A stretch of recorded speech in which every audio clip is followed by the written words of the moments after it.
une régression universelle qui s'opère, une gangrène qui s'installe, un foyer d'infection qui s'étend, et qu'au bout de tous ces traités violés, de tous ces mensonges propagés, de toutes ces expéditions punitives tolérées, de tous ces prisonniers ficelés et interrogés, de tous ces patriotes torturés, au bout de cet orgueil racial encouragé, de cette jactance étalée, il y a le poison instillé dans les veines de l'Europe et le progrès lent, mais sûr, de l'ensauvagement du continent. Et alors, un beau jour, la bourgeoisie est réveillée par un formidable choc en retour. Les Gestapo s'affairent, les prisons s'emplissent, les tortionnaires inventent, raffinent, discutent autour des chevalets. On s'étonne, on s'indigne, on dit comme c'est curieux, mais bah c'est le nazisme, ça passera. Et on attend, et on espère,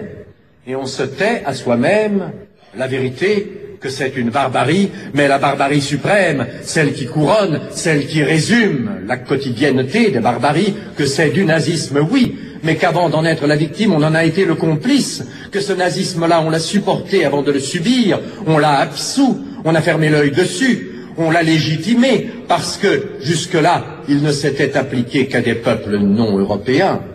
que ce nazisme-là, on l'a cultivé, on en est responsable, et qu'il s'ouvre, qu'il perce, qu'il goûte, avant de l'engloutir dans ses eaux rougies de toutes les fissures de la civilisation occidentale et chrétienne. Oui, il vaudrait la peine d'étudier cliniquement, dans le détail, les démarches d'Hitler et de l'hitlérisme, et de révéler aux très distingués, très humanistes, très chrétiens bourgeois du XXe siècle qu'il porte en lui un Hitler qui s'ignore qu'Hitler l'habite, qu'Hitler est son démon, que s'il le vitupère, c'est par manque de logique, et qu'au fond,